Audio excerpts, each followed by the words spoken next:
Soyez bénis chez vous, fidèles téléspectateurs. Soyez abondamment bénis par Dieu.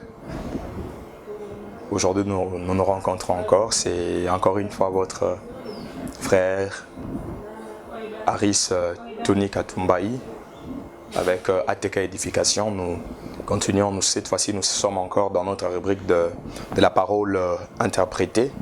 Alors, pour la rubrique d'aujourd'hui, nous essaierons juste de comprendre est-ce que Jésus-Christ a-t-il été créé? Parce que dans cette rubrique de la parole interprétée, nous sommes dans le livre de Proverbes, le chapitre 8, le verset 22 jusqu'au 26e verset. Je peux lire ça dans la Bible. Il est écrit « L'Éternel m'a acquise au commencement de ses voies, avant ses œuvres les plus anciennes. J'ai été établi depuis l'éternité, de le commencement avant l'origine de la terre. Je fis enfanter quand il n'y avait point d'abîme, point de source chargée d'eau. Avant que le montagne soit affermie, avant que le colline existe, je fis enfanter. Il n'avait encore fait ni la terre, ni les campagnes, ni le premier atome de la poussière de la terre, ou ni le premier atome de la poussière du monde. C'est ce que la parole de Dieu nous renseigne. Alors, comme vous le savez, comme je l'ai dit au départ, que nous sommes dans les livres de Proverbes, il faut savoir d'abord que ces livres de Proverbes furent probablement rédigés vers le 10e siècle avant Jésus-Christ. Et la majeure partie de ces livres a été rédigé ou écrit par Salomon, le roi Salomon, mais il fut aussi complété par Agur, il fait aussi compléter par Lemel. Donc ces livres de Proverbes, c'est un recueil de maximes, donc c'est un recueil de maximes morales et spirituelles. Il traite de plusieurs thèmes. L'objectif principal de ces livres, c'est de donner une instruction morale, surtout aux jeunes gens. On peut le voir dans Proverbes chapitre 1, le verset 4. Et l'idée maîtresse de ces livres, c'est la crainte de Dieu. Alors, essayons d'entrer dans le chapitre que nous avons lu, le chapitre 8.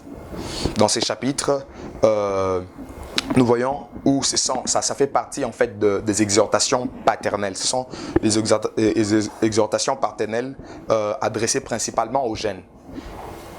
Ce chapitre aussi en fait partie parce qu'elle s'englobe plusieurs chapitres de Proverbes. Ces exhortations vont du chapitre 1 jusqu'au chapitre 9. Ce sont des conseils, des avertissements paternels, relatifs à la poursuite de la sagesse.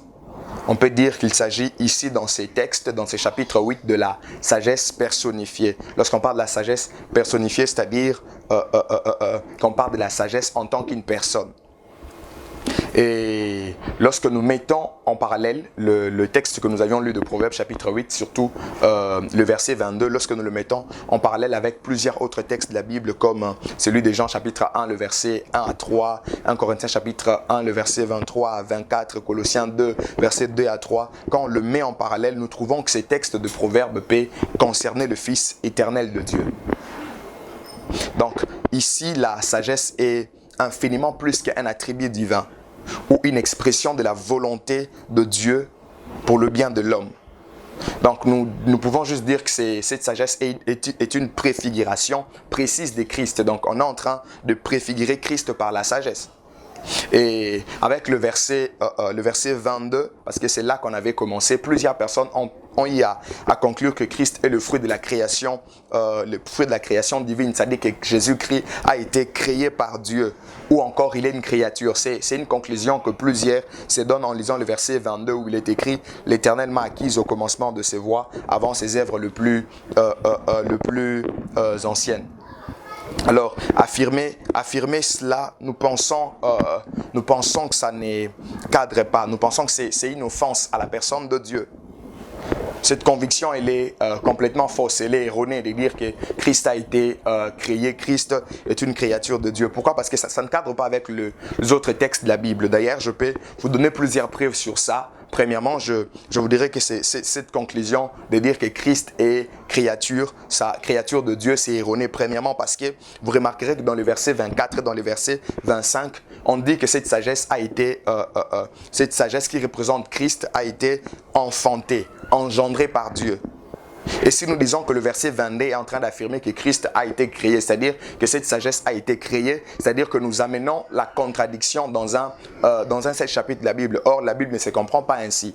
La Bible ne peut se contredire. La Bible ne fait que c'est complété. Ça, c'était la première raison. La deuxième des raisons, lorsque vous lisez d'autres textes de la Bible comme Hébreux chapitre 1, le verset 4 à 6, Psaume chapitre 2, le verset 7 et plusieurs autres textes dont je vous épargne le détail, parlent de Christ. Et en parlant de Christ, ces textes affirment clairement que Christ est le Fils de Dieu. Ces textes affirment que Christ est le Fils de Dieu. Or, si Christ est le Fils de Dieu, est-ce qu'on peut créer un fils?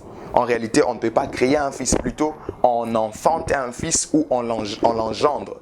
Donc, on ne peut qu'enfanter ou engendrer un fils. On ne peut pas les créer.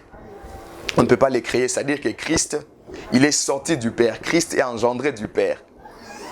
Christ est sorti de Dieu le Père en réalité.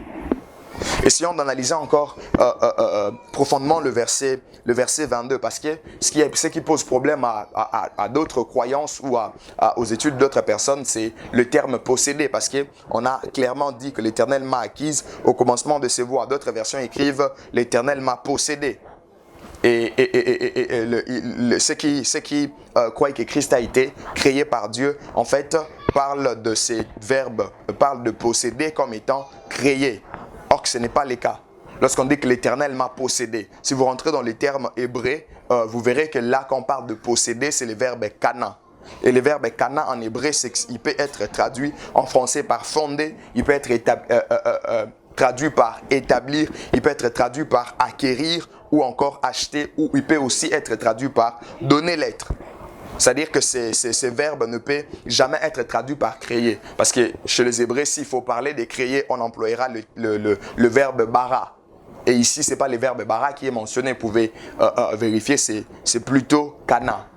Et kana, je vous ai donné l'interprétation. Donc, c'est-à-dire que le verbe posséder en question doit être entendu dans ce sens, de manière un peu plus claire. C'est-à-dire que cette possession a été précédée par une acquisition. Donc, on peut dire que Dieu m'a préparé, m'a mise ou m'a mis à sa disposition. C'est ce qu'on peut dire sur cette sagesse personnifiée qui est rien d'autre que Christ. Lorsqu'on dit comme prémisse de ses voies, c'est-à-dire comme prémisse de son activité.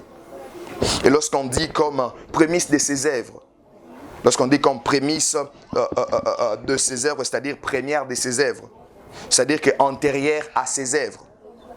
Et pour le verset 23, lorsque vous voyez, on a écrit établi. Dans le verset 23, on dit j'ai été établi depuis l'éternité. Quand on parle d'établi là-bas, ça signifie répandre, ça signifie verser, ça signifie donner l'onction. Donner l'onction, c'est-à-dire établir quelqu'un pour une charge. Lorsqu'on dit au commencement de son activité, c'est-à-dire que la sagesse a été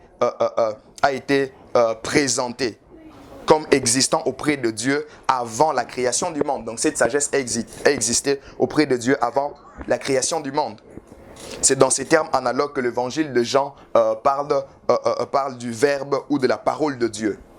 Et dans les versets 24, lorsque vous voyez, on parle de enfanter, ça ne veut pas dire que Christ a été créé ou Christ a eu un commencement. Non, ce n'est pas ça dans les versets 24.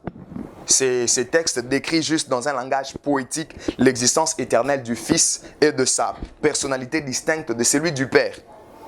Où ces versets décrivent le mode d'existence de Christ, c'est-à-dire que de toute éternité, Christ est sorti du Père. Christ n'a pas été créé par Dieu. Et dans les versets 26, on parle du premier atome de la poussière du monde. Ça désigne les commencements du monde. Je pense que vous m'avez bien cerné à ces sujets. Alors si vous avez bien compris que Christ n'a pas été créé comme les autres le prétendent, Christ est sorti plutôt du Père.